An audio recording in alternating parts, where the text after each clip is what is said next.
First of all will break the news के Hamilton को जो मोइज भाई ने बताया कि 3 ग्रिड पेनल्टीज मिली हैं ऑलरेडी।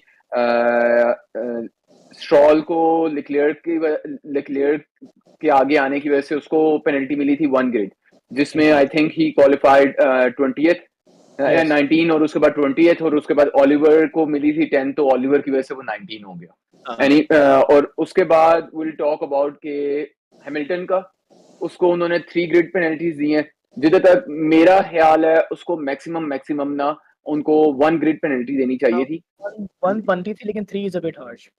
या एग्जैक्टली उन्होंने थोड़ा हार्श दिया एंड 3 इज टू मच।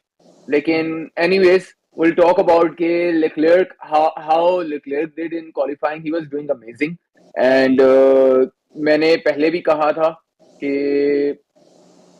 मैक्लेरन के पास एक रॉकेट शिप है जो वो क्वालिफाइंग में बहुत अच्छी पेस देती है 1 लैप के लिए। It's amazing.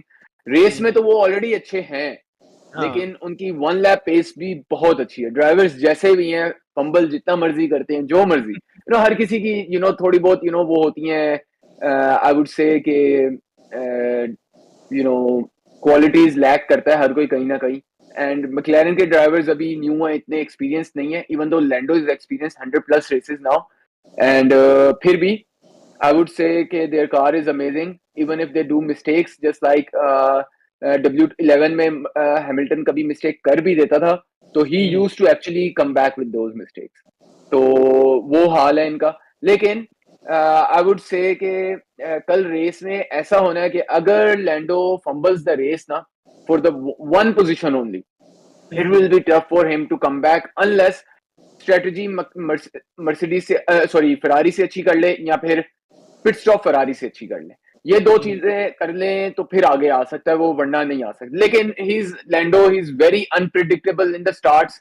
कभी कभी वो बहुत अच्छा होता है, कभी कभी we are the one who are thinking कि ये एकदम फर्स्ट से 5th किस तरह आ गया। जिस तरह इफ यू रिमेंबर बहरेन में I think he started 3rd और एकदम 7th पे चले गया हुआ था, 3rd या 4th पे स्टार्ट करके।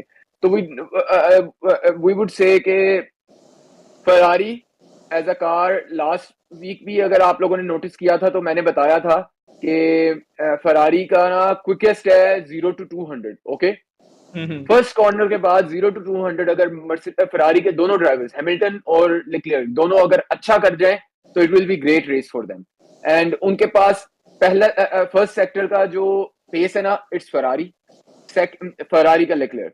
ओके, सेकंड सेक्टर का जो फास्टेस्ट है ना, इट्स पियास्ट्री सेकंड सेक्टर का, और थर्ड सेक्टर का जो फास्टेस्ट है दैट्स हैमिल्टन।